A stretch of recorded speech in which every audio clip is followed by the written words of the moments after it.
Dan saya berencana meninggalkan pekerjaan ini setelah cita-cita saya tercapai. Minta doanya agar saya bisa menjadi anak soleh dan berguna bagi bangsa dan agama. So, saya doakan sampai menangis darah pun kalau Anda masih begini.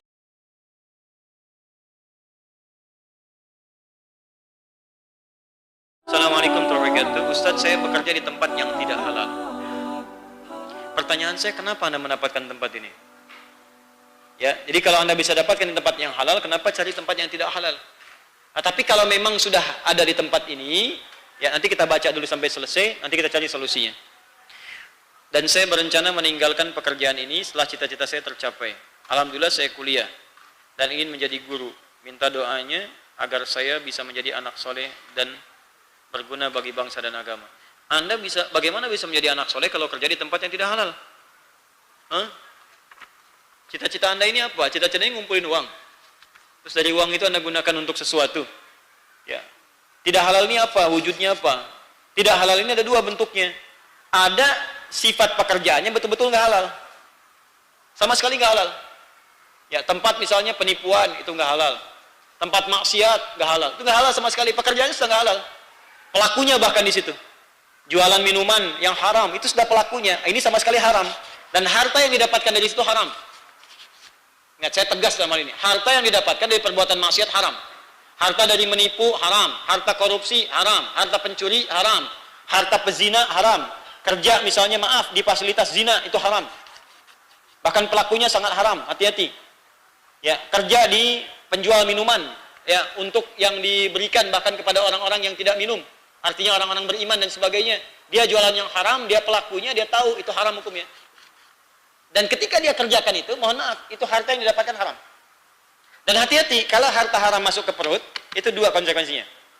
Satu, doanya itu nggak akan masuk mendapatkan ijabah dari Allah Subhanahu wa taala. Bahasa hadisnya jelas. Bahasa hadisnya, "Tsumma dzakara ar-rajula yutilus safara, asy'atha aghbara." Nabi mengisahkan seorang lelaki menempuh perjalanan panjang untuk berdoa. Yamuddu yadayhi ilas sama, mengangkat tangannya ke langit. Fayaqulu ya Rabb, dia berkata ya Rabb al-asmaul husna. Tiga syarat terpenuhi. Perjalanan jauh, yang kedua memulai dengan asmaul husna, kemudian mengangkat tangannya ke langit. Tiga-tiganya ini syarat doa cepat dikabulkan. Seharusnya doanya 3 kali cepat dikabulkan oleh Allah. Tapi kata Nabi, anna yustajabu lidzalik. Ini mustahil doanya dijawab oleh Allah. Kenapa? Fa mat'amu haram, karena makanannya haram. Mashrabu haram, minumannya haram. Maaf, balbasu haram, pakaiannya haram, wa ghudhiya biharamin, dan perangkat hidupnya haram. Persis begini. Ini ada tempat, misalnya tempat air lah, gelas. Gelasnya terbuka, maka semua bisa masuk. Tapi kalau gelasnya tutup, maka apapun yang dimasukkan dari atas akan terpental kembali. Orang yang bermaksiat itu seperti menutup bejana hatinya. Ketika Allah akan mengabulkan doanya, bukan tidak dikabulkan, tapi tidak tembus ke dalam jiwanya karena terpental kembali dengan maksiatnya. Tapi kalau yang dimaksud pekerjaan yang tidak halal ini, maksudnya benda yang dia kerjakan, yang dia terlibat di dalamnya itu tidak halal. Misalkan babi, ada minuman keras, tapi syaratnya itu dijual di lingkungan orang-orang yang bukan muslim. Misal, Anda kerja di Jepang, di Cina, belum dapat pekerjaan lain, yang ada cuma jualan di babi itu, peluang yang lain nggak ada. Kalau Anda nggak kerja di situ sementara waktu, maka kehidupan Anda menjadi terancam. Ya, maaf, bekal hidup nggak ada, bekal kemudian perjalanan nggak ada, maka Anda bekerja di situ untuk sementara waktu, itu boleh hukumnya. Boleh, karena Anda menjual itu bukan untuk komunitas yang diperkenankan untuk bisa mengkonsumsi itu. Jualannya kepada siapa? Anda tinggal di Cina, jualan babi untuk orang Cina saja, bukan untuk yang muslim. Itu boleh, untuk sementara waktu sambil mencari pekerjaan lain yang lebih baik. Paham sampai sini? Nah, kalau di Indonesia ini kan banyak. Ya, maka saya sarankan daripada Anda terlibat misalnya jualan minumannya haram, tapi yang beli ada orang Islam juga, dia dapat itu karena fasilitas Anda di situ sebagai penjualnya, maka haram hukumnya. Gak boleh. Cari tempat yang lain. Kalau ini darurat karena memang tidak ada yang lain, maka sambil mencari, cari, kemudian Anda tinggalkan yang ini seketika. Jangan bangga dengan pendapatannya, karena maksiat sebesar apapun tetap haram hukumnya. Ya, rezeki kita sudah teratur, Anda kerjakan yang lain pun akan dapat serupa jumlahnya. Kenapa mengejar yang haram? Allah Ta'ala alam bissawab. Saya doakan sampai menangis darah pun kalau Anda masih begini, ini belum tentu bisa masuk. Nah, tapi saya belum tahu sifatnya seperti apa pekerjaannya. Allahu a'lam. Ya, Allahu a'lam bissawab.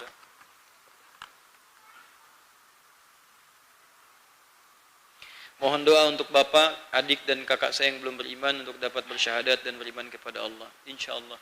اللهم تقبل منها ومنها إنك أنت السميع العليم وتب علينا إنك التواب الرحيم اللهم اهدي يا الله من عائلتي وعائلتها يا رب العالمين واهدي إلى الإسلام واهدي إلى الإسلام قبل وفاتهم اللهم نورهم يا الله بالهداية كما نورت إلى بعد من آخرتها يا أرحم الراحمين وعائلته اللهم اهديهم واجمعهم في الآخرة كما جمعتها في الدنيا يا أرحم الراحمين. Semoga Allah berikan hidayah kepada pemerintahan Anda ini dan jangan putus asa. Jangan putus asa dalam berdoa. Saya satu kali bulan lalu saya mengajar di komunitas, ada satu komunitas public figure. Tiba-tiba ketika akan masuk saya diinfokan ada seorang yang masuk Islam, Ustaz. Saya seorang artis masuk Islam tapi nggak ingin di hadapan orang banyak, hanya terbatas saja. Saya bilang nggak apa-apa. Kemudian tiba-tiba begitu saya akan mengisi, ada salah seorang Ustaz datang mengatakan, Ustaz, kakak saya akan bersyahadat, tolong kemudian dibimbing. Saya bilang insya Allah. Jadi begitu saya umumkan ada yang akan bersyahadat di sini, panitia kaget, Ustaz, itu mohon dirahasiakan, bukan di sini. Oh bukan itu, saya bilang. Maka saya panggillah orang yang tadi saya panggil, kakak dari Ustadz tadi, Masya Allah, kemudian bersyahadat, orang semua kaget. Itu kakaknya Ustadz Felix Show, ya, namanya Freddy Show, masuk Islam. Ya, padahal Masya Allah gitu kan, hidup bersama di keluarga, ya, kemudian juga di situ melihat. Tapi apa yang dibuktikan oleh beliau? Pertama, dibuktikan dengan akhlak. Akhlak kebaikan, perubahan yang baik, perhatian kepada keluarga, walaupun dimusuhi tetap kemudian bersikap yang baik. Ternyata itu berdampak pada nilai-nilai kemuliaan. Maka saya sarankan kepada yang bertanya ini, praktekkanlah yang serupa. Itu teorinya di Quran surah ke-16 ayat 125. Tapi saya sebut prakteknya tadi supaya menginspirasi dulu.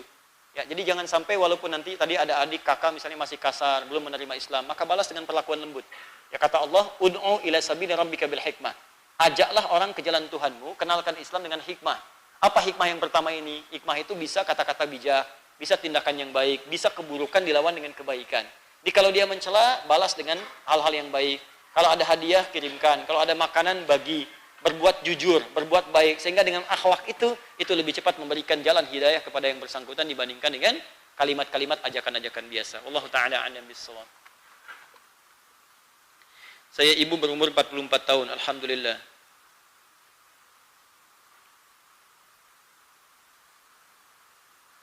Saya kagum dan suka banget sama Pak Ustadz karena ilmunya yang luar biasa. Apakah saya berdosa kalau saya punya rasa seperti itu?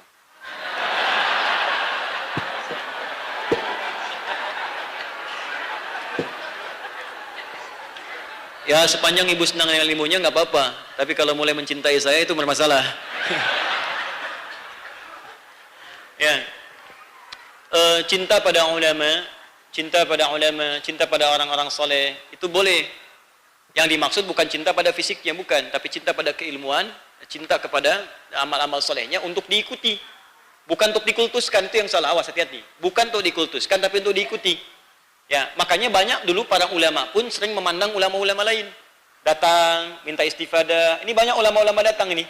Saya sedang mengatur waktu untuk bertemu, untuk minta nasihat. Saya senang ini. Ya, ada habaib-habaib, ada kiai-kiai, ada tokoh-tokoh. Saya ini punya libur dalam sepekan beberapa hari, tapi saya nggak sebutkan.